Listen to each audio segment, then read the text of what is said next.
கிறிஸ்துவுக்குள் பிரியமானவர்களே, இங்கிலாந்து தேசத்தில் கடந்த சில மாதங்களுக்கு முன்பாக கிறிஸ்தவ தேவாலயம் ஒன்று பிற மத வழிபாட்டு தலமாக மாறியுள்ள இந்த காட்சிகள் நம் அனைவரையும் கலங்க வைக்கிறது. இங்கிலாந்து தேசத்தில் கடந்த சில மாதங்களுக்கு முன்பாக குறிப்பிட்ட ஒரு கிறிஸ்தவ தேவாலயம் பிற மத வழிபாட்டு தலமாக மாறி தேவாலயத்துக்கு முன்பாக பூஜைகள் ஓதுவதும், தேவாலயத்திற்கு உள்ளே பிற மத கடவுள்களின் உருவ சிலைகளும் அங்குள்ள மக்கள் அவைகளை வணங்குவது போன்ற காட்சிகளும் காணப்படுகிறது.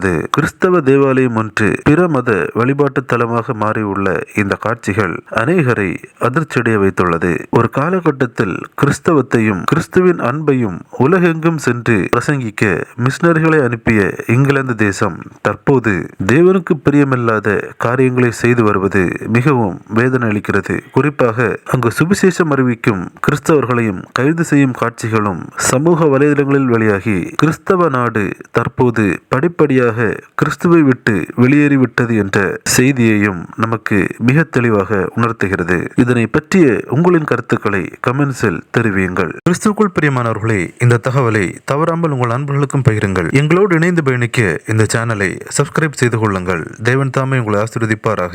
ஆமேன்.